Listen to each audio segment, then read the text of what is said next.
We get to rag chewing on mobile radios. Next on Live Free and Ham. Hello and welcome to Live Free and Ham podcast. It's our bi-weekly show where we explore ham radio topics in New Hampshire, New England, and beyond. So whether you're a regular listener or a first-time guest, we're excited to have you here and we appreciate your support. And thanks for tuning into this week's episode. So let's get into today's show. I'm your host. Name's Eric, call signs N1JUR, and my co-host joined me. Paul, JF4TPY. And Todd, W1STJ. All right. Well, let's kind of dive into a little bit of the administrative stuff here.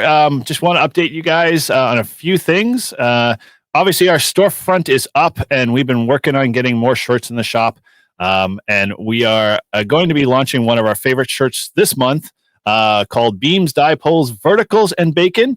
It's a surefire recipe for a great time, and it's obviously a great t-shirt.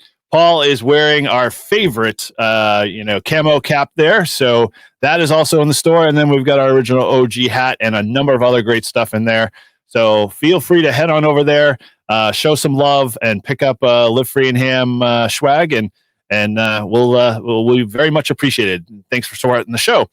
And so also, as always, we will be doing our usual scheduled once a month live stream. So make sure you subscribe to our YouTube channel and we'll host it. And remember, as always, if you do subscribe, you'll get notified when we go live. And so without further ado, let's dive into our regular.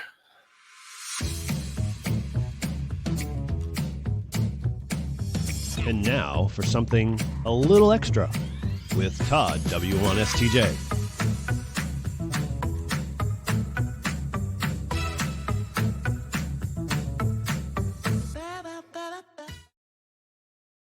All right. So this is, as always, our little segment here called Little Something Extra with Todd, where we help Todd review the extra test questions on his road to getting his test for his extra. And so without further delay, take it away, Paul, our VEMC for tonight. And we're going to have a lot of fun tonight. Todd, I'll make myself nice and big here and biggened so that you can see. But we are. I didn't realize this is sub element 5. So you studied for 4 though, Paul. All right. Well, let's do this one as a bonus. We'll do a bonus from the start, and then I'll go to sub element 4 for you. But I like this question. How is the Q of an RLC series resonant circuit calculated? All right. Now, I know you didn't get this far yet, but you might have heard it when you were listening to the audio. So the Q of an RLC series resonant circuit, how would you calculate that? Is it A, reactance of the inductance multiplied by the reactance of the capacitance? B, reactance of either the inductance or capacitance divided by the resistance? Or is it C, resistance divided by the reactance of either the inductance or capacitance? Or D, reactance of either the inductance or capacitance multiplied by the resistance?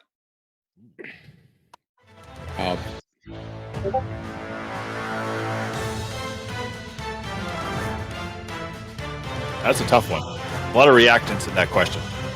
Yeah. I have no idea. They all look the same to me. All right, I'm gonna go with C. Oh, that one was tough. I don't agree with that one. There it is. It is B, reactance of either the inductance or capacitance divided by resistance. Key there is the division. There's only 2 that are division. Right. And so you just have to pick the wrong one. Yeah, I knew it was division. Yeah. All right. Take drugs every day. Good. So what's the problem? You take drugs. All right. So back on track. All right. So for the real questions here, these are from sub element 4. All right. What do the subscripts of the S parameters represent? A, the frequency order of the measurements. B, relative quality of the data. C, the relative time between measurements. Or D, the port or ports at which the measurements are made. C. And the answer is Wow.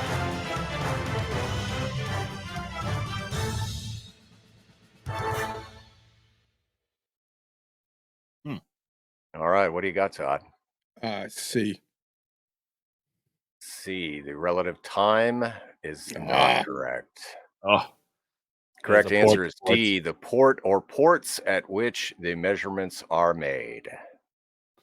So that's primarily because, like, you're assuming S parameters are S parameters for. Oh, here we go. Well, yeah. So Okay. S So S this is parameters S- are a way of measuring the frequency response of devices and can refer to as many ports as are on the device.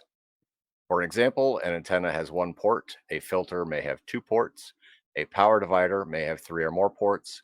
The subscript tells us which ports the measurements were made from and the order of to from. Got it. Interesting. Okay. I don't think I've ever used All that. right. Question number 2. What is the term for the reduction in receiver sensitivity caused by a strong signal near the received frequency? Is it A, desensitization, B, squelch gain rollback, C, quieting, or is it D, cross modulation interference? This happens to us a lot. Yeah, I'm gonna say D. Oh, sorry, Oh, Todd. I would say, remember when we're driving next to each other and how you can't hear me and I can't hear you on the Yeah. repeater when we're 10 feet away? That's Yeah. what's that? There we go. Defense. Desensitization. Oh, that was a tough one. That was a very tough one. Oh, I don't know. All right. So we got this last one, right? Last one. Last one. Here we Okay. go. Come on. Gotta get one, Todd. Get one for the team. Yeah. All right. Which of the following factors most affects the accuracy of a frequency counter? Is it A, the temperature coefficient of the logic? B, input attenuator accuracy? C, time base accuracy? Or is it D, decade divider accuracy?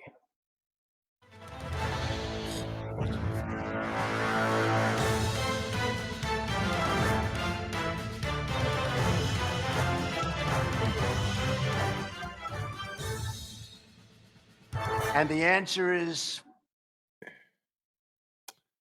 What do you got? I've never seen these questions. Yeah, thanks. I'm gonna go with C because I always pick C. Nope. No. Oh, wow. Oh, Whoa, yeah. wow. Way off. Holy C. crap. That worked out in your C favor, is my friend. Yeah. Woo. Yes, the following factors that most affects the accuracy of a frequency counter is the time-based accuracy. Okay, so that is the time-based is okay. Yeah, thank you. just So makes it much easier. for I don't have to look the it up. details, a frequency counter has an internal frequency reference it uses to compare against the signal being measured. Time base is another term for frequency reference, frequency being the reciprocal of time. Therefore, a time reference is also a frequency reference. The more accurate the time base, the more accurate the frequency counter. Okay. All right. That makes sense. Now I understand. And There I'm we Yeah. go. much smarter for it, as they say. I don't know. And knowing is half the battle. Yep. Women don't find you handsome. They should at least find you handy. That is for sure. All right. Well, So what are we working on next week so I can study that section? to prep ahead. I guess we should probably just go back to section 1 and let me get that one under the way. Up to you, Quizmaster. We'll go back to sub element 3. And 3. That should be a right. little easier for you. Yeah, all right. Yep. And if you struggle with that one, we'll go to 2. And then we can take away your license if you over. that's 1. No. We all want to let people know that, obviously we all struggle with this stuff because a lot of it's just theory and memorization. So, if you're in the middle of testing for your, upgrade, or maybe you're trying to go for your technician, keep working at it. Keep finding people and resources around you that you can definitely lean on and help you through the process, because once you get through it, it's really just a license and a ticket to let you experiment. So know that once you cross over and you get your ticket, you're all like the rest of us. We all feel some every day. It's a ticket to talk to the cool people. Come on, that's what it is. Exactly. Just trying to join the club.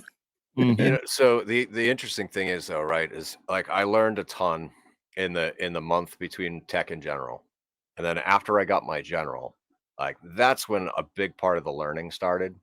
Oh yeah. And then when I upgraded to extra, like that's when I started seeing all the different experimenting things, and it's like, wow, yeah, okay, I wanna play with that. Yeah. So you'll get there. Yep, you will. We're all for you, Todd. So don't give up. All right. So with that, let's kind of dive into our ham week. So with you, Paul, what's been going on with your ham radio week?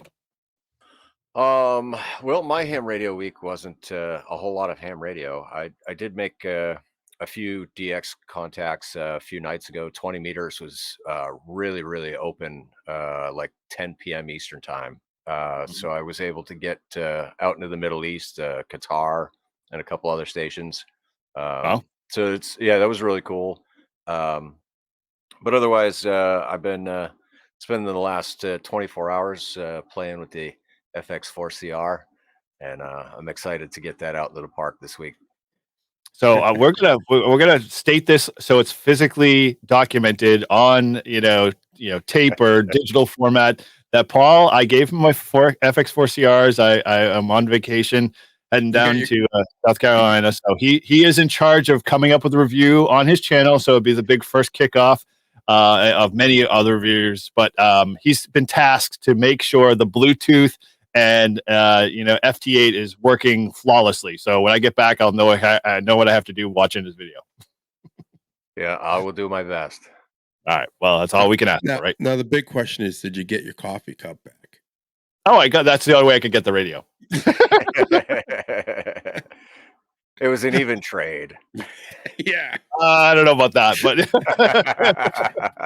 that's a lot of coffee. So I guess now is like, what are you gonna have to give him to get your radio back? Well, the review is first and foremost. So if that, I don't know at this point. There's not really much. Well, yeah, I'll have to think about that. I got 7 days to figure that one out. Oh man. Okay. Well, you'll have to make sure that you're specifically on air when I'm activating Chickatee Island. Oh yeah, totally. That'll be in April. So that I want to see video of that island, especially based on what you told me about. Where's Chickatee Island? So Chickatee Island is in Virginia. It's off the coast, and it's just it goes in between Delaware and Virginia. But the island's well known for having wild horses on it. So my wife wanted to go to see the horses, and I said, well, there's 5 different state parks and wildlife preserves. So I want to see if I can activate the one that has never been activated. It says it's an 8-mile hike, through the remote part of the island. But it has never been activated. 8-mile hike? Yeah. One way? One way. All right. Hope you're sun tanning, honey. See you later. I'll be back in a day or 2. At least a couple hours. Yeah. Yeah. With 8 miles. Yeah. Well, yeah. I mean, you probably get 8 miles down. It's probably mostly flat. I don't think it's like mountainous by being so close. Yeah. No, it's a sandy island. So yeah. So the other thing you'll be trudging through is wearing your flip flops. That's crazy. Cool. So anything else going on in your non-ham week? Well, so Sundays are for D&D, and I've been a little, in D&D withdrawal, I guess you'd say, because the campaign that I've been running, guys have been having health issues and whatnot, and I feel for them, but it's tough. It's been like 6 months since we've gotten together, so I've been playing Baldur's Gate 3, and Oh, nice. that's been sustaining my D&D fix. Yes, I'm a nerd. Hey, no problem, man. I wear my geek badge every day. Yeah. So cool. All right. Well, with that, Todd, how's your ham week been? It hasn't Oh, been well, okay. it repeater stuff, but that's about it. I was pretty upset yesterday. I went to work and I was all ready to do some FT8, and what I've noticed is my little clock that hooks up my FT8 on my computer. Every time my computer kind of goes into safe mode, that dimension 4 has to be restarted, Yeah. and I didn't do it before I left, so I couldn't play FT8. I mean, I tried, but Oh, no one got your back time to was me. that far off? Yeah, if it's off, it's they don't get you. So, Huh.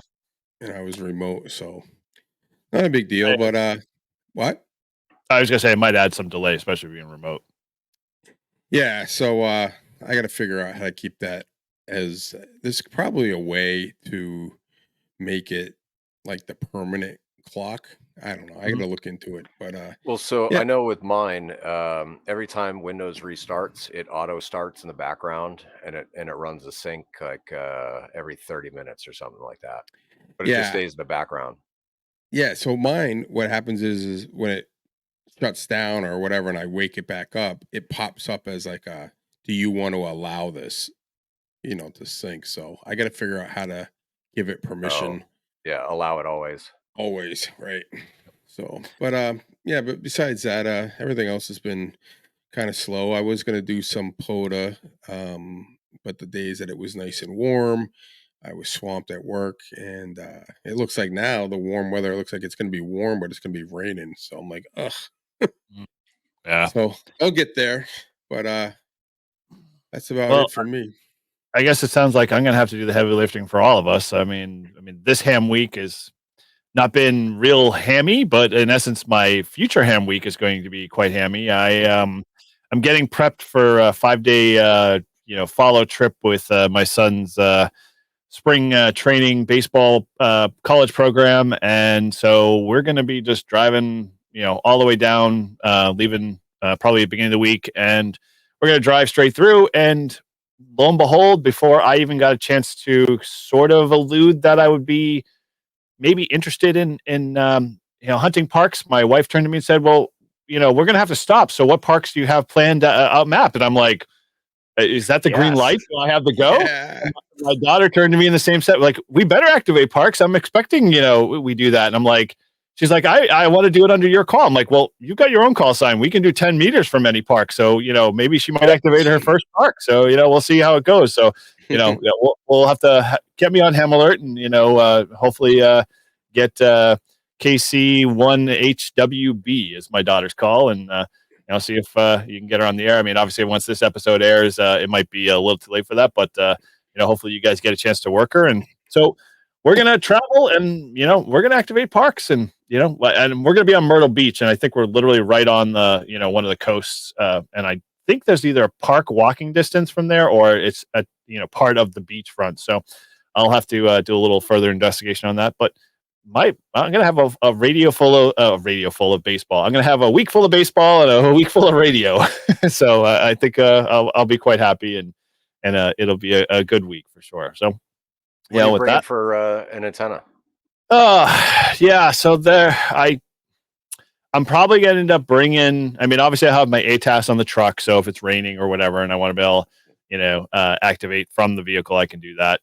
But if it's nice, and so far the weather's predicted to be so, I'm gonna probably bring my Wolf River. I mean, that has been my go-to. I want to bring the Buddy Pole Pro, but I'm just like, the Wolf River Coal is gonna work perfectly fine for me. So and I got my bug out. I mean, that's I should say I have the bug out in the backup because it's so small and easy to carry with me. I'll have it.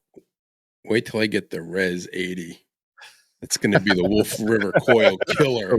You're going to be like, oh, I wish I had that. Well, then we're gonna have to do a head-to-head whisper test then, and see how they both stack up. Because yours is much prettier for sure.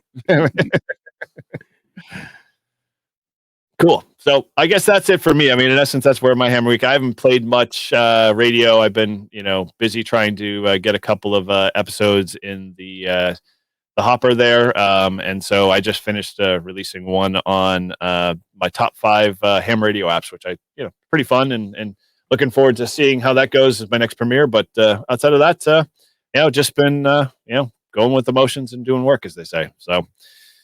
Cool. All right. Well, with that, let's kind of dive into tonight's topic. We started our last episode talking about HTs, and the conversation kind of evolved around, pros and cons of HTs and some of our dream radios. So we're just going to roll right into this next kind of phase, and we're going to talk about mobiles, and we're hoping by maybe the end of this episode, especially if you're a new ham, a new technician, and you've been using HTs in your car for a while, and you've been hearing people encouraging you to go get mobile or start to think about looking in the mobiles.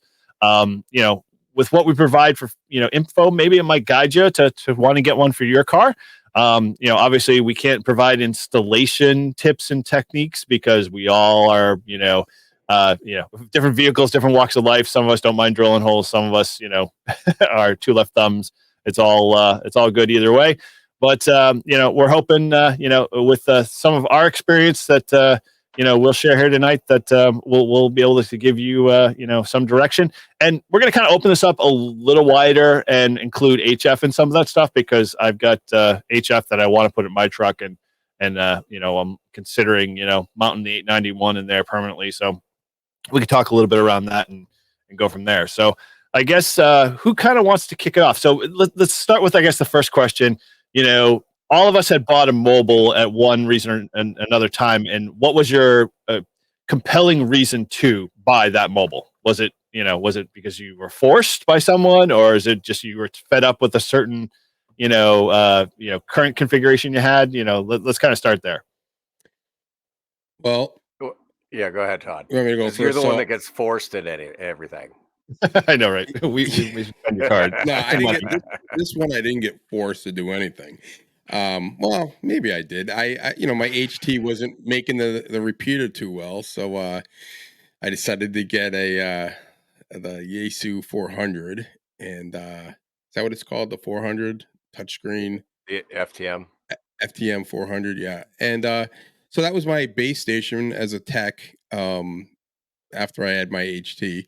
And my goal back then was I was going to get the 991A and move that to the car. And I never got the 991A, so that one stayed in there. And then Eric suggested the 300, which was the best recommendation he's probably ever given me, because that radio is awesome. If I had to do it again, I would have had 2 300s, to be honest with you, even though it's not touch. Oh yeah, even though it's not touchscreen and everything, it just, and maybe it's because I use it more because I'm in the car a lot, and I'm that's most of the time when I'm on 2 meters and 440. But it is really a great little radio. It's nice and compact. It fits perfect in my Jeep. It doesn't take up too much space, and it just works really well. And it's very easy to navigate through everything. So. Highly recommended. Now I know it's not the newest one out. I think, what's the new one? They have a 200, which is a 500. Yeah. So the 200, basically, the difference between the 300 and the 200 is, I think, is that the 200 is a little bit less money, but it can only do one band, or one. What do you call it? Like one. It's not a dual VFO. It's not a dual VFO, right? So you can it has 2, but you're either on one or the other. Where the 300, the 400, and the 500, you've got 2. So in my car and at home, I have APRS on one channel, and then I have whatever I'm talking on the other, and that's how I kind of operate. And then if I'm doing something else, or I want to hear another station or whatever, I'll turn the APRS off and switch to that one. But it's a great little radio. I love it. It's but I was talking before we started here that my mic there's something wrong with it because the buttons don't work.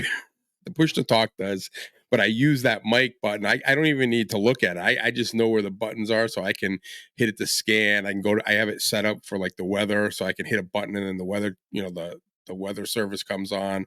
I can switch another button to go, to offset it if I want to go direct, to the repeater. And for some reason, over the weekend, those buttons just aren't always working. So sometimes they work, sometimes they don't. So I got to take it apart, and if I can't fix it, then I'm probably gonna have to get another one. And I was informed that it's like $70 for a mic.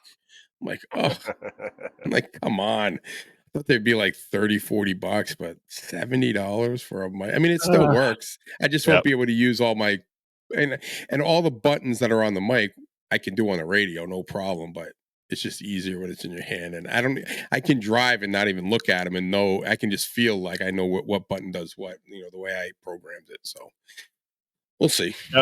Now, just a sidebar, the actual only thing caveat change with the 200 between 200 and 300 is that the 300 has APRS and the 200 does not. So the 200 actually has dual VFOs. And but I don't think you can use them. I don't think you could do both of them at the same time. You can't same thing with the 300. You can't transmit on both bands simultaneously. Right. You can be on one or the other. Same thing with the 200. Right. So the same functionality is the same between both of those radios. But APRS is in the 300, but it's not in the 200. Oh, is that what the difference is then? Yeah, that and there's one other, small. Does it receive both though? Yeah, it has separate. It has basically you're right. So this is the only one that actually has the single volume knob, so you can only hear one band at a time. So the 300 has that extra capability. So if you want to hear both bands, that's where the 300 might shine better if you're trying to do like FM satellites, that type of stuff. But same form factor. Okay. Well, so anyway, Paul, talk to me. Not to be like Team Yaesu, Hey, that's what we're talking about tonight. Get over it. Well, so all right. So when I first got my tech, it was a month between getting my tech and upgrading to general. And in that month, I just played with HTs, and since we talked about HTs, we all know that it's the Baofeng. Yeah, they don't make a mobile radio though.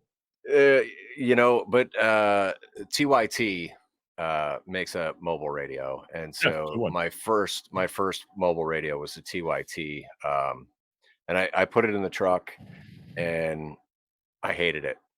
It didn't last 24 hours. I took it out and I returned it. Which one was that one? Do you know? Was it 9,000, 8,000, or 85? I don't recall offhand. It was a dual band. Okay. And it was allegedly supposed to also do 10 meters. But so the 9800. Yeah, okay. Right. Okay. Yep. Yeah. Yeah, and I don't know. I hated the menu options. I hated the display on it. I hated everything about it. So I returned it, and then I ordered myself a FTM-400 XDR because I wanted the best of that model. And the initial thing was I had a RAM mount, and I could very easily just slide the radio off the mount, and I could bring it in, and I could put it on the shack. And so I had dual connectors, for it, so that I had all the connections at the shack. I could easily just plug and play, and then throw it in the truck and do the same thing.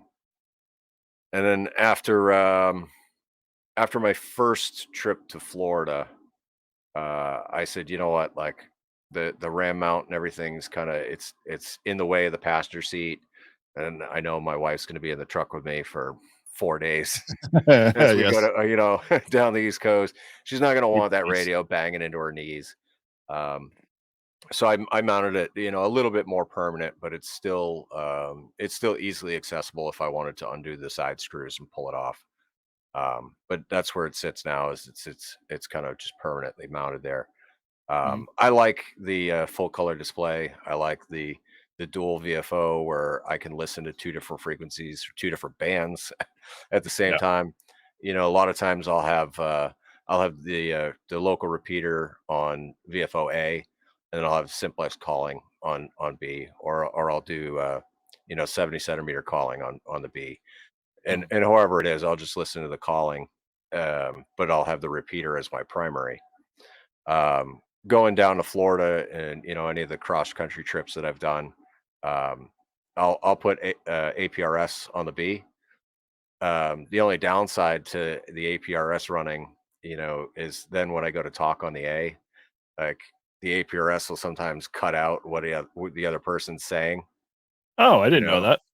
Yeah, like so if the other person's talking and it's time for APRS to beacon, it'll beacon and it'll just cut out the you won't hear the A anymore because you're transmitting. Oh wow. Okay. Now, so it only has one transmitting VFO or two? No, I think it's just one. I mean, so it'll do crossband repeat, but even that is still you're technically only transmitting on one at a time. But yeah, I mean, it makes sense. You're not going to be able to listen while you're transmitting. So, right. Okay. Yeah, so that's the only hiccup I found, or like if I got APRS running, and I want to have a conversation with somebody, like when I was down in North Carolina last year, I was talking to a guy who was he was in a dentist office, and I don't know how he was in a dentist office with a radio. I didn't ask, but I was on the highway and I was like, hey, calling CQ on 2 meter calling. And he answered me back and he's like, yeah, I'm at a dentist office. And I got to talk to him for about 3 minutes before I lost him. But, Wow. it was cool. He sent me a QSL card. It's like, I'm about to get my cavity filled. One in for a root canal. Yeah. Just wanted to play radio before they put me under. All right. Well, okay. So, yeah, my story is a little sort of the same.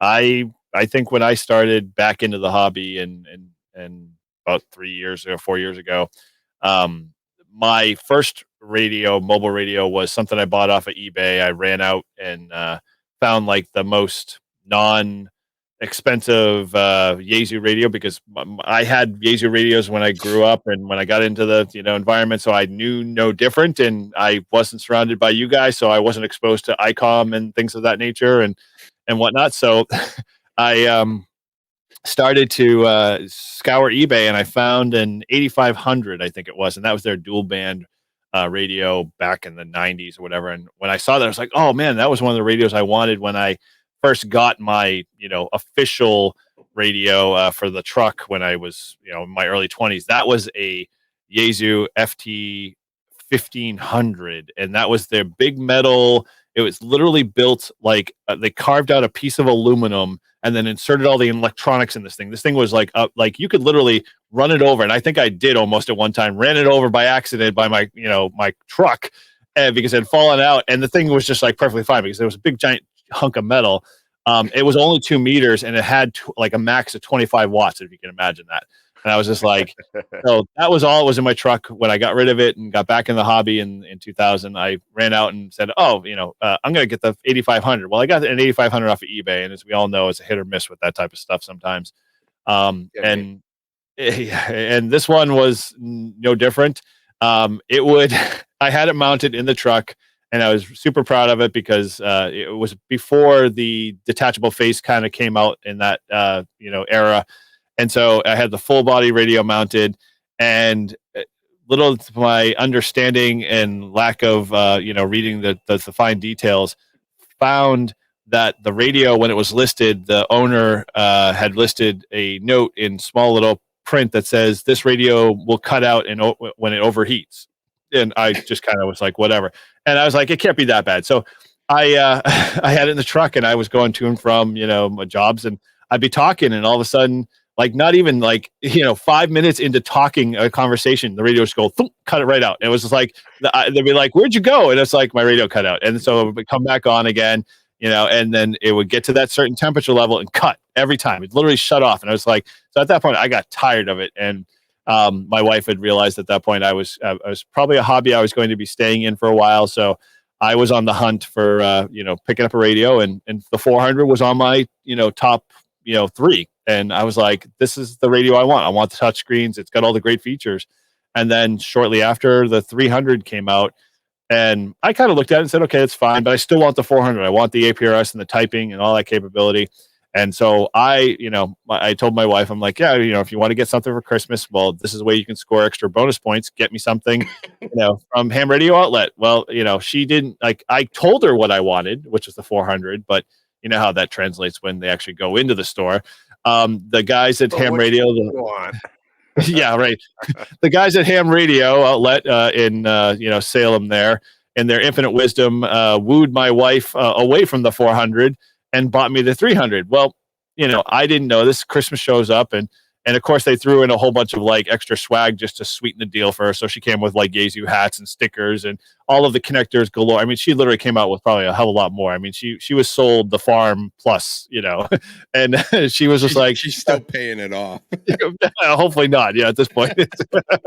So yeah, she Christmas shows up. I open up the box. I'm thinking, oh man, if I finally get the 400, open up the box to the 300, and my face sank. And I don't it was probably the meanest thing I could have done. And to this day, I'm still head over my head.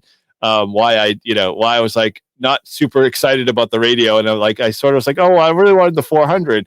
And after I said no, this is a great radio. The guys at HRO told me this is the cutting edge radio. Went on and on about how great it was and everything. And I'm like, all right, well, okay, fine, I'll try it. And so she saw obviously the disappointment, but I still put it in the truck. And from this day, once I got over the fact that it wasn't the 400, I was like, wow, this is a freaking awesome radio, and it's worked like a champ, flawless. And when I had it in my Pilot, and then moved to the truck, and long story short, it obviously convinced Todd to go run out and buy him a 300. So, all in all, you have a couple of them, right? And then you gave one away, didn't you? Yeah, so that's I guess is a long story, but I had two 300s at one time. One was in the truck, one was a spare that I was going to use for satellite, and I bumped into a very young Ham, still in high school at Ham Expo last year. I think it was. It was last junior high. No, he was a freshman or sophomore. And we were just hitting it off, and he was super excited about ham radio, telling me about how he's been saving his money and stuff like that, trying to get a mobile rig, but he didn't know quite what he wanted, and he hasn't he's still trying to pay for his car. And I at that point I felt really bad. I'm like, I've got a 300 sitting at home. I'm like, so I blurted out right across the table, I'm like, are you looking for a radio, a mobile radio? And he's like, yeah, sort of. Why? And I'm like, well, let me make you this deal. And then, we kind of talked it over, and I basically said, I'll give you this 300 for free. At that, I think his dad, because when I gave it to him at the Ham Expo the next day, his dad showed up with him thinking is this going to be a scam deal or, kind of this. I'm like, no. He's like, what's the hook to this? I'm like, no hooks. I felt he needed a good radio. This is a great radio. He can, he was one of those kids that wanted to experiment with everything. So anything he'd get his hand on, he was doing. And so I fell for him. I'm like, hey, here, take this 300. I don't need it. And then, then I was short one radio for my satellite stuff, which, has been an ongoing project as Paul and I were talking offline. So yeah. And shortly after that, then, someone else was selling their 300, and I said, oh, well, I need another 300. So I scooped that one up. So yeah, I can't get enough of them, I guess. Now I got to ask, right? The UHF VHF radio that I have in the truck, the FTM-400, it's not the only radio I have in the truck. Yeah. Do you guys have other radios as well? Well, let's clarify. Is temporary work as other radios in the truck, or they have to be permanently mounted? No, temporary is, it's a radio in the truck. I have right? the 891, but okay. That's portable. Portable. It's in my backpack, in my go bag, my POTA bag. Yeah, okay, all right. So you don't have an antenna mounted for it. That's what I mean. No. Okay. Well, I do have an HF antenna mounted in the truck, and I know where you're going with this one. But one of the things that I've been wanting to do that I kind of alluded to on one of my Instagram posts a long time ago was I took the faceplate of my 891 and mounted it on the dash, and I said, "Wow, this looks really good here." And then it's well, I should just mount the 891 in there. And then I swore to myself, and this is it's Todd as my witness, that I would mount the 891 in the truck after Dayton this year. If Yaesu never releases another 705 killer, then I would put it permanently in the truck. So that is eventually coming, and we'll see whether or not that happens. And if it does, and what's going to happen? He's going to mount it, and then Yaesu is going to release a new thing, and I'm going to be really happy. So get that thing mounted. I know. That's how it always works. So yeah, all right. So yeah, my 891 would be mounted in the truck. I just haven't come to that level yet. So, but I assume you got something currently already mounted. Well, so I would like at some point to get one of my 706 Mark IIGs mounted in the Yes. truck. Mm-hmm. But the secondary radio that I have is a CB. Okay. And yeah, CB is what CB is, right? We'll just leave it at that. But I will say it comes in handy on long trips. Okay. I like being able to listen to the truck traffic and at least get a warning if there's an accident coming or if there's something up ahead in the road that I should worry about. In that regard, the CB is still a useful tool. Okay. But otherwise, I mean, it's also a good propagation device. Like I'll put it on channel 6, and depending on how well I can hear, it's like, oh, all right, propagation's good, so 10 meters is going to be great. So you just pull over the rest area. We're getting on the air, hon. Sorry, sit tight. Let me just throw a wire in a tree. So I've noticed, since I've been a ham, and when I was a kid, I had a CB in my car. Me and my friends would cruise around, and I knew nothing about it except I'd pick a channel, and sometimes we'd harass the truckers and stuff. But we were punk kids. But what I want to know is, I've noticed a lot of rigs have ham radio antennas on it, just because I'm kind of familiar with the antennas because I look to buy them and that kind of stuff. And I think there's a lot of truckers out there that have gotten their technician license and are hams, and who knows, maybe they even go further. I want to know what frequency the truckers like. Isn't it, what is it, channel 9 is what they normally are on? 19 channel 19. Yeah, 19. And 17 if you're going east to west. So 19 is north south. Okay, and then 17 is east west. Okay, so I wonder what the truckers use as their frequency to find each other as they're cruising down wherever they're going. Right, UHF, VHF. Yeah, simplex. Like what? I'm sure. Yeah, go ahead. I was gonna say there is a ham channel, and I can't remember what the channel name is. I'll have to dig it up, but specifically a guy who is a ham, basically is a ham who's also a trucker, and he's been on Jason's feed a couple of times. He was down in Montesano when we were down there. Jason's show. Yeah. Mm-hmm. Yeah, big giant purple truck. You can't miss it. Based off of what I saw. So yeah, but I agree with you. The CB is actually, like, a lot of times in traffic, you always hear the truckers talking what it is. You can find out, how long it is, that kind of stuff. But Waze does that now too. Yeah, right. Yeah. That Waze app, I don't know. I mean, there must be a lot of people on it because that thing is dead on. Cars on the side of the road, cops hidden, cops there. I mean, it's crazy. And very rarely is it not. And it'll come up on my thing. It'll say, like, is the police still there? And you click if yes, or you say no, and it takes it off. But that thing is like dead accurate. I mean, it'll show you exactly how far. Remember that one time, Paul, you and I were talking, I was stuck in traffic. Yep. Right. Yeah, so we were both on the Everett southbound. Right. Like I was coming back from like one of my trips that I was going to try to take a shortcut home, and I get stuck in this like bumper to bumper traffic. But when I was on Waze, I could see exactly where it was going to end. And it was dead on. Like as soon as I crossed that red line, I was clear going. So, but yeah, that's what it's all about. Yeah. But that's what I used to, you love about the CB is, like, if you ever got in traffic, you could, everyone was talking about it. So.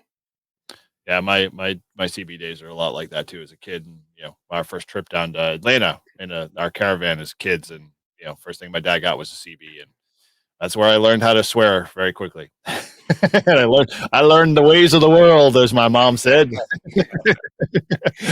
So, talking about law lizards. The CB bands back in the day are kind of like the way I see 80 meters, like 80 meters, right? It's like the same thing. No, it's like the Wild West. Yeah. Yes. Free for all. So, all right. So let's kind of pull this back into ham radio world.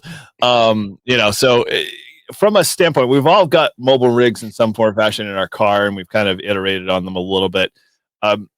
What like one feature, like, so when you set it up, let's talk about ergonomics, because I think that's an important thing. Obviously, when people are starting to get mobile rigs set up in your car, how do you have your radio set up for you? Is it more of a in your face kind of like, I want to see the display up front, or do you have it tucked away, more hidden from prying eyes type thing? Or, what was your kind of thought process in mounting some of that stuff, and talk a little bit about that. And then, we can kind of go from there.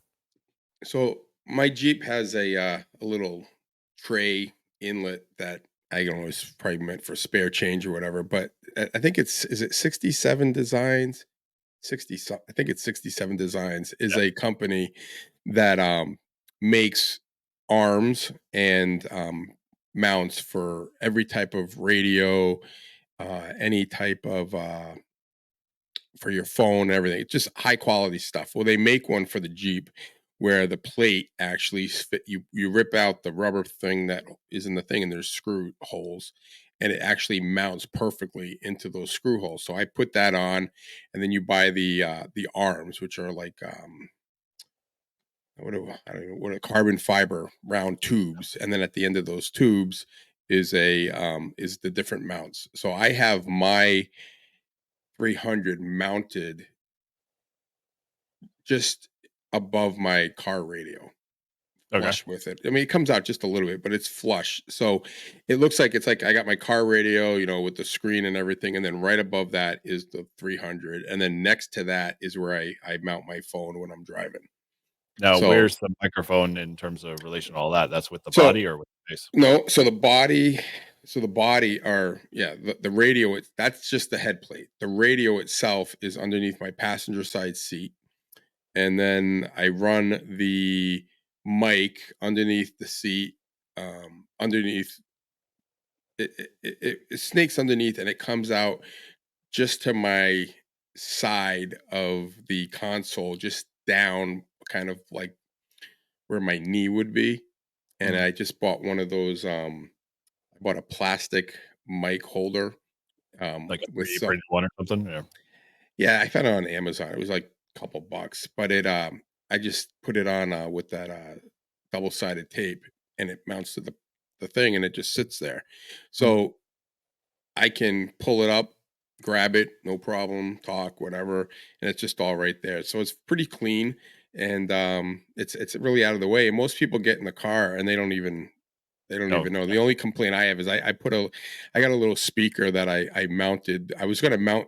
I didn't know where I was gonna mount it, but I was gonna mount it somewhere. But it actually fit perfectly in the headrest on the side. So I took the headrest off, and it's got a little bracket. I mean, it literally fits perfect. So I just stick it in there. So on the passenger side, it's like it's right in my ear. So when I'm driving, I can hear it much better. I mean, not that I needed to, but if I had the windows down or something, sometimes it would be hard to hear. So this little speaker works. And the only problem is like if people don't know about it and they're in the passenger seat and it's black, so my Jeep's black interior, they don't really see it. And then all of a sudden, like Eric will get on the N1JUR, they'll jump out like, what the heck was that? That's Sorry. my buddy Eric. Yeah, I'll do ASMR next time. Yeah. So, but yeah, I mean, that's just the way I've done it. But, there's so many different mounts out there. And I mean, you could be so creative. But the nice thing about the 300 is that you can separate them, right? Like, so there's just a wire that I basically string through, and then it actually comes. So I ran it along the door, and then it goes through, almost through like my glove box, and then around the back. So there's a little bit of a wire showing that goes from the radio to the 300, but unless you're looking for it, you really don't see it. So I'm pretty happy with it. Okay. So it sounds like you got a pretty stealthy, but more like factory look to your kind of mount. Yeah. I mean, you can see, I mean, I could have, I could take the whole front dash off and wire it through so you don't see it, but basically it runs underneath the front seat, and then there's the console, and there's like the plastic piece that kind of goes over like the shifter and stuff. It runs underneath that, and then it comes up through the back and then what I do is I have it through the what do you call it, the glove box, and then from the glove box it just kind of comes out and up and in. Oh, pretty So, neat and clean. Cool. yeah, and the wire is like it's a black flat wire. It almost looks like a telephone wire, but it's Wire. black, and so you really can't see it that much.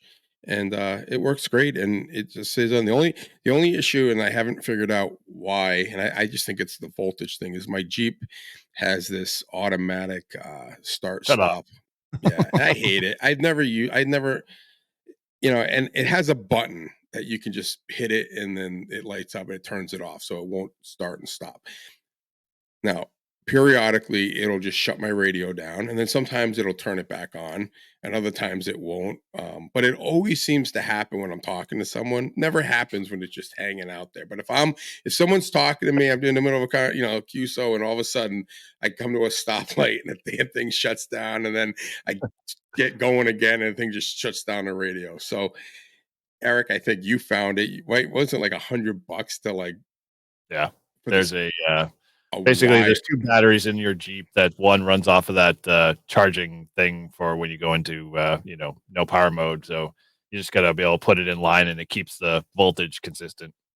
Yeah, but I was like, I'm not paying $100 when I can just push, but I just forget to push the button sometimes. So Depends how many more times you want to push yeah, that button, Todd. yeah, I know. So to me, it's not worth the $100.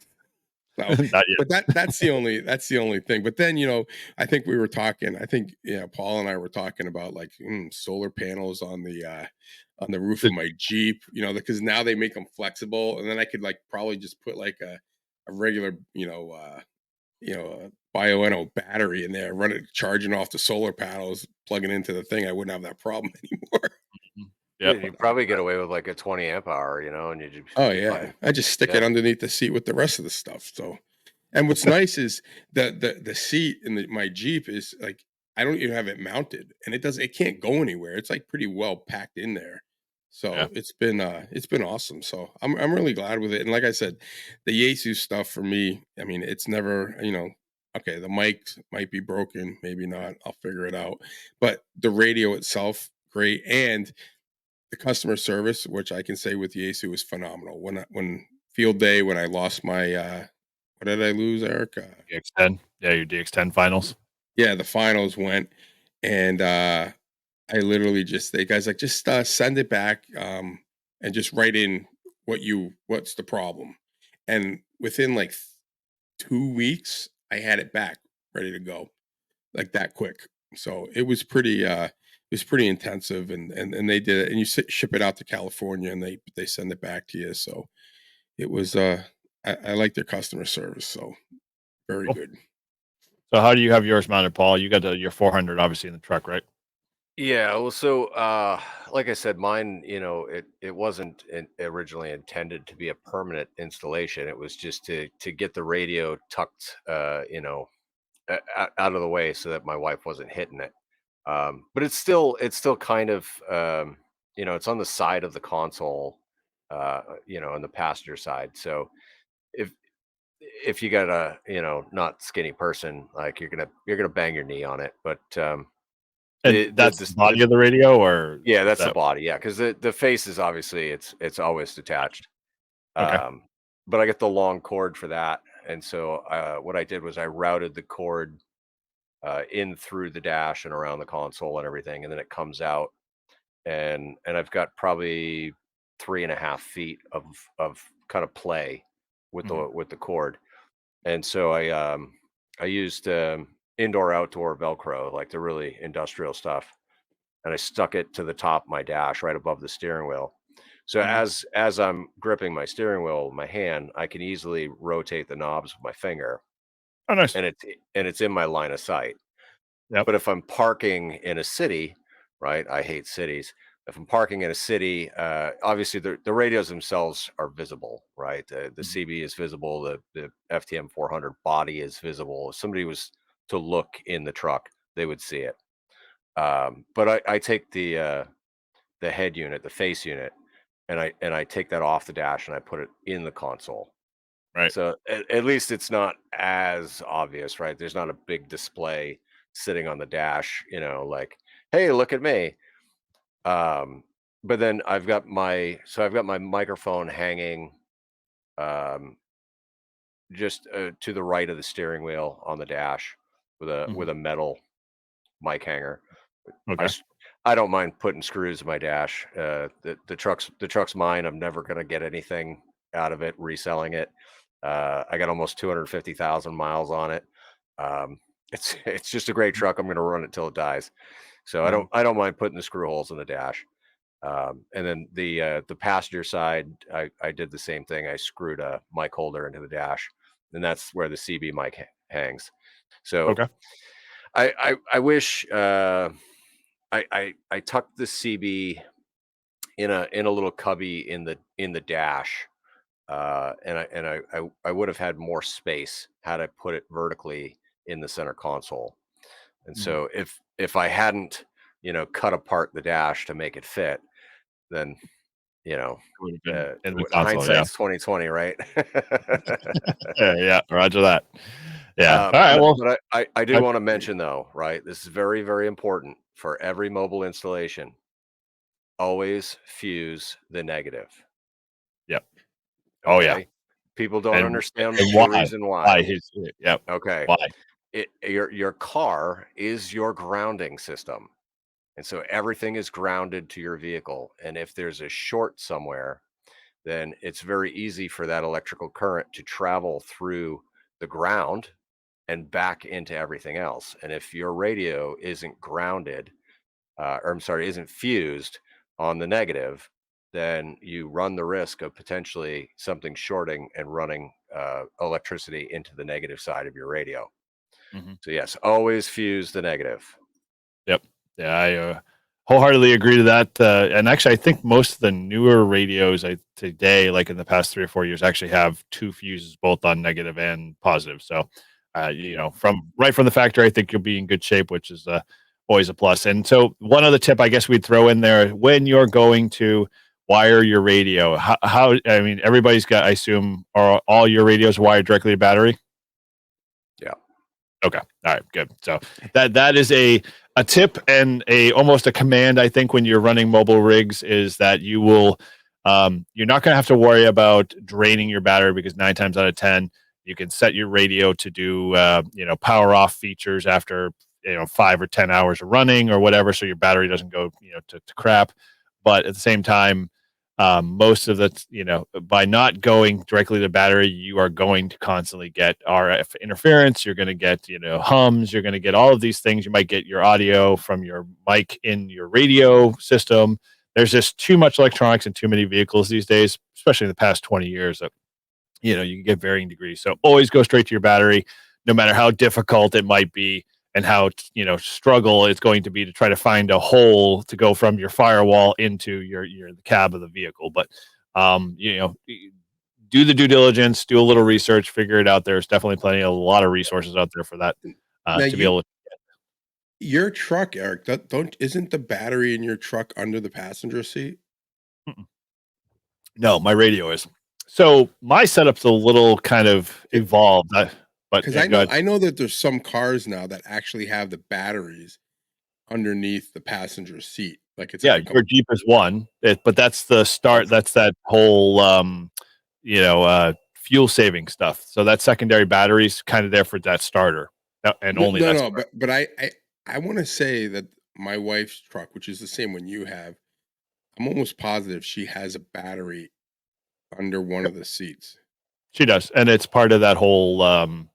That's not the main battery. That's the secondary battery. Yeah, and actually, I've heard a lot of Jeep owners complain about the fact that that secondary battery that's buried in the interior of your engine compartment that you can't get to easily. That's died first before the regular battery, and the regular battery cannot start that battery, so your car is dead. And no matter how much you jump the regular battery, you got to find that other battery. So and it's all for that auto stop thing, right? That's going to be some government thing that they want us to. Oh, you got to save the world, save the planet by shutting off every 2 seconds. Hey, you got to love that Chrysler ingenuity, huh?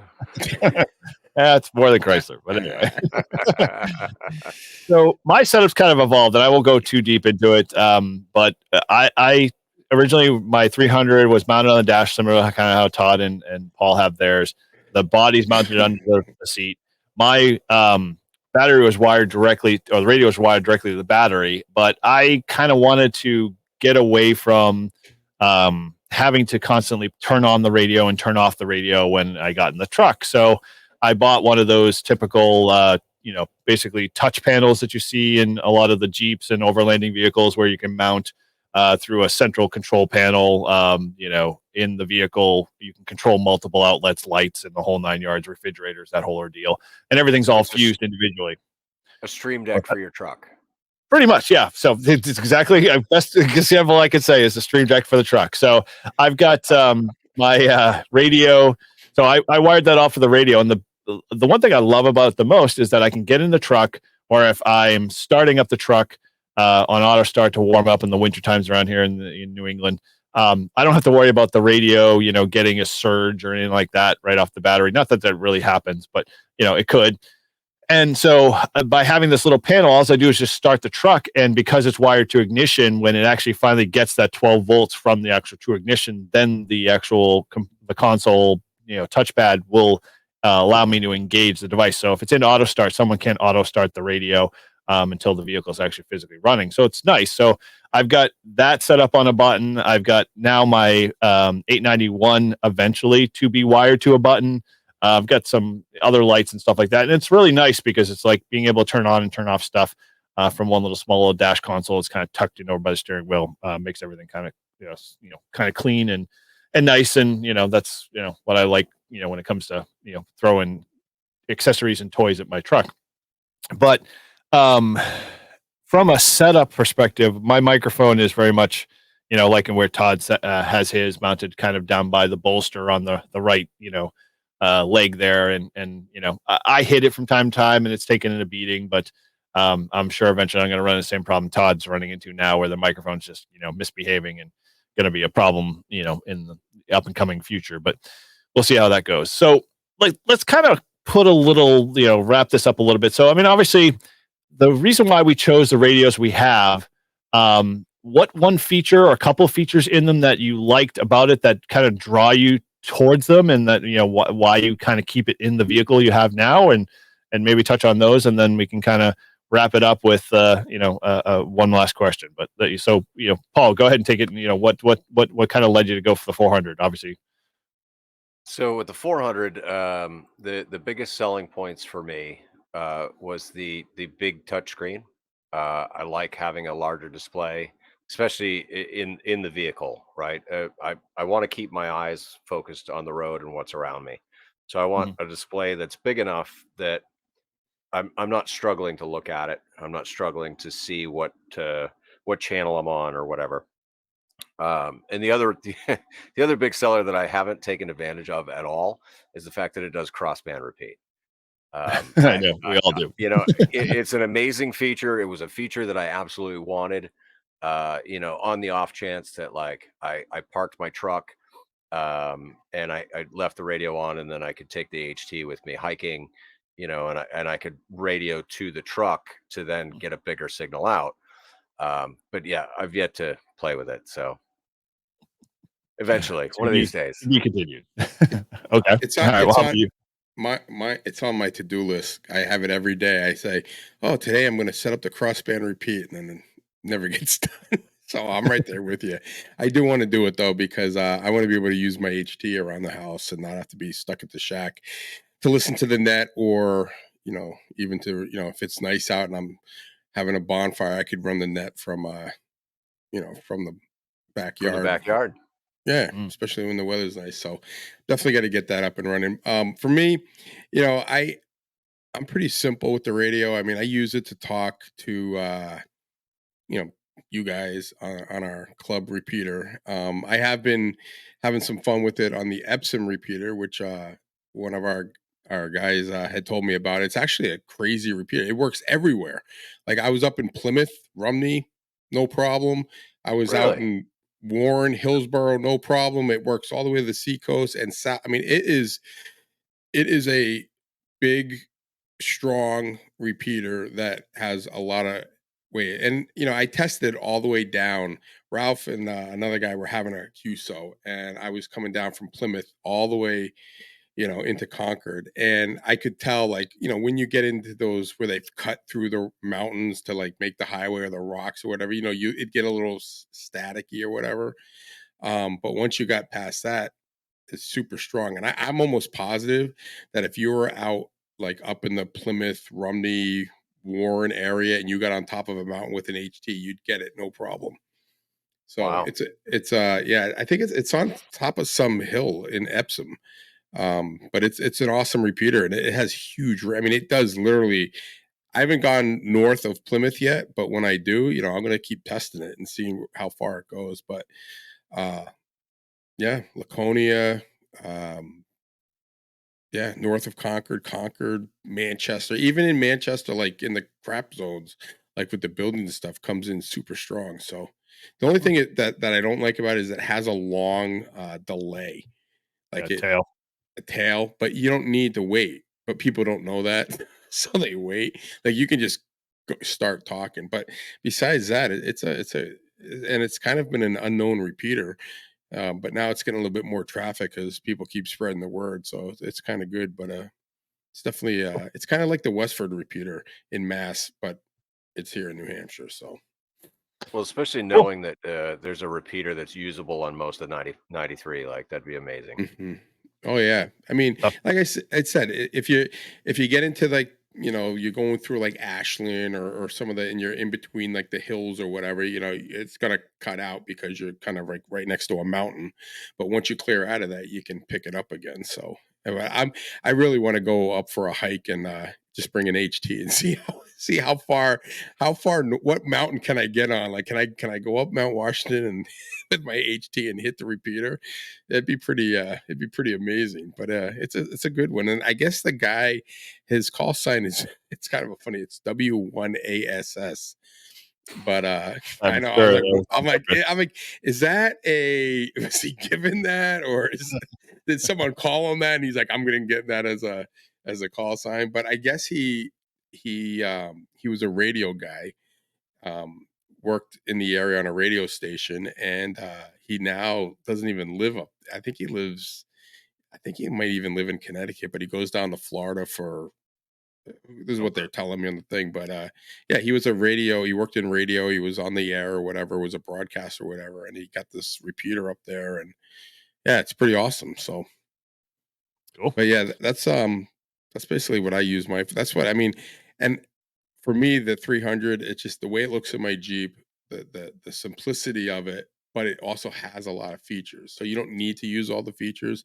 And being that in this area we have Fusion, it's really nice to be able to kick into the digital mode when if you're like, Eric and I have done it in the past. I think I was out in Hudson and we started to lose each other. I said, I just switch over to the digital and then we could finish our conversation because we could get a little bit farther. And I think another guy in our club, I was heading down south to like Worcester, and I was losing the club repeater, but we switched to digital and I got a little bit farther distance. So that's another bonus to it. Cool. Well, I would say, similar kind of on Todd's same thread of simplicity is always a big thing with the 300 that I love the most. It's the right amount of knobs with it is always a plus. Like there's not like a button or a sub button or a multiple like multi-function button. It's always, there's a knob for the VFO for volume. There's a knob for VFO-B volume. The squelch button's very easy. Everything is very well like one button away. So if you're driving, you don't have to like even glance over. Where the button is. You can do what you need to do if you need to, or you can do it right from the actual mic itself for most of the steps. Which is, that mic is totally programmable to make it whatever you want on it. So you don't have, it's not like a set thing. It's like you can make whatever button you want to do, whatever you want it to do. So I think there's like A, B, and C. That's four of them. Yep. Yeah. So, and then there's some other. And then the last piece is that it's better than the, where we hear from every YouTuber now that, any new HT comes out, it's like everything's USB-C. That's great. But like Yaesu did it right. The SD card, this is the smartest thing that they ever did in terms of programming. Like no longer do I need to haul a laptop and a cable out to program my radio. I can take an SD card, pull it out of the faceplate part of the radio, bring it over to my computer, throw it in an SD reader, program it, and then bring it. So like we're going away, like I said, next week. I have 3 memory cards with me. One's programmed for 4 to 5 repeaters going down the main thoroughfare of 95 and stuff. And then a bunch are just a few others that I'd recommend. And so I'm just going to pop the card in, load it, reboot it, and we're off to the races and everything's been programmed. That I think alone is, way easier than having to, worry about whether or not your repeater's like a D star, which, granted, I love that feature where like, it's Kenwood's, no, it's ICOM that does it, right? They have that whole scan. D-star. Yeah, right. So they can program repeaters and scan, which is great. And probably very accurate for most of the, repeaters that are out there.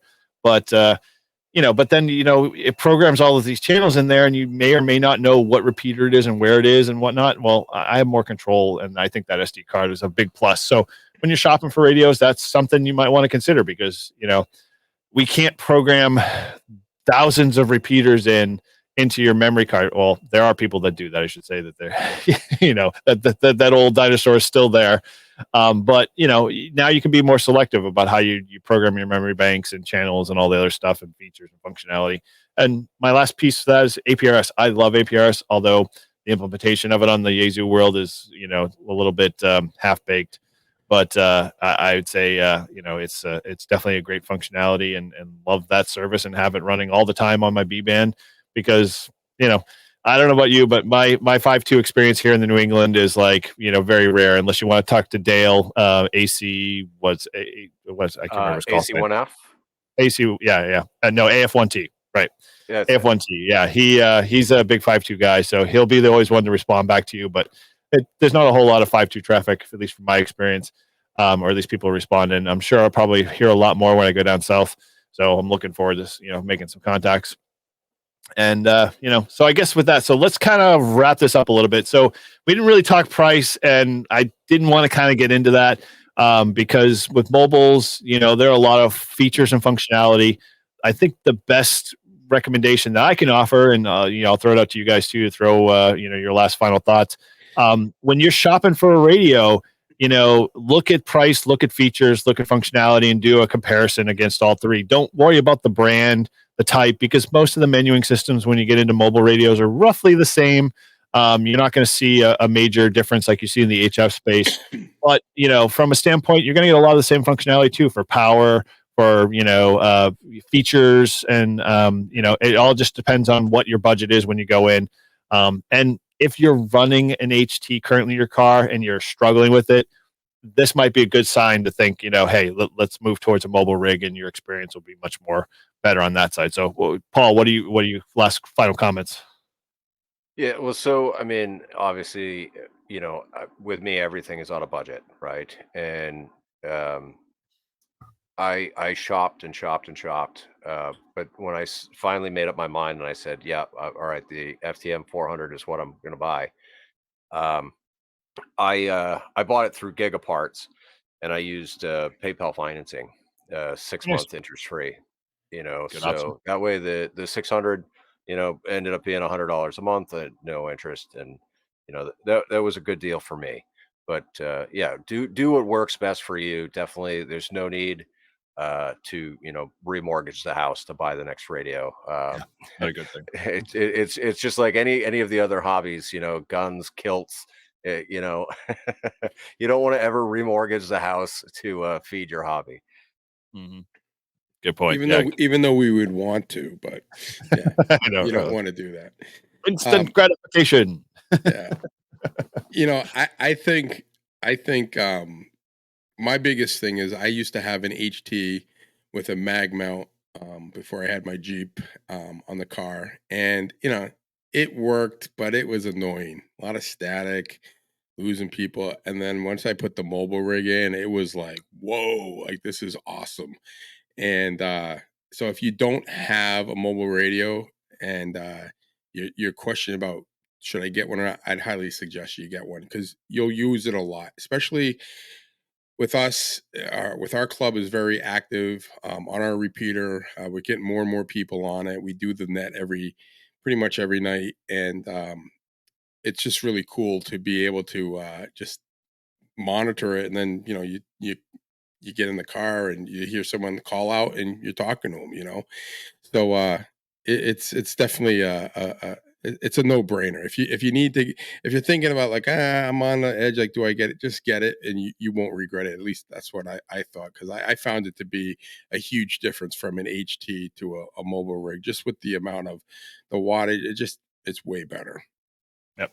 Yeah, I agree wholeheartedly. Running 50 watts, even 25 watts is going to be way better in the long run for you, for both the longevity in QSOs and just your overall participation in repeaters and on the 2 and 440 bands, if that's where you're going. All right, well, that was a great conversation, guys. I appreciate all your input, and it was really fun to kind of see your iterative process and all of us getting mobile rigs set up and in our daily lives. I know I benefit and enjoy having that always in the truck. It's always the first thing to go on before even the radio. And talk about really car radio. If there's XM, Sirius XM. I won't say car radio because I don't think I've ever listened to car radio in a long time. But all said with that, we always thank you for watching and listening to Live Free and Ham. And remember, if you haven't subscribed, you can always connect with the show by leaving us a review on iTunes or our website. And you can contact us on social media for the latest information, shows, and content. And as always, if you want to support the show, you can head over to our storefront and buy any of our swag, or support us through Patreon and buy us a beer links. And those are all in our show notes and on our website, as every bit helps further our mission forward. And if you want to contact any one of us here, including Ryan, who is not present, although foam finger trigger. Delay. He's going down. There we go. Woo-hoo. All right, there we go. Ryan is with us in spirit. He'll be back soon. Looking forward to hearing his adventures. You can always contact our hosts by heading over to livefreeandham.com. And as always, thanks again for listening, and 7-3.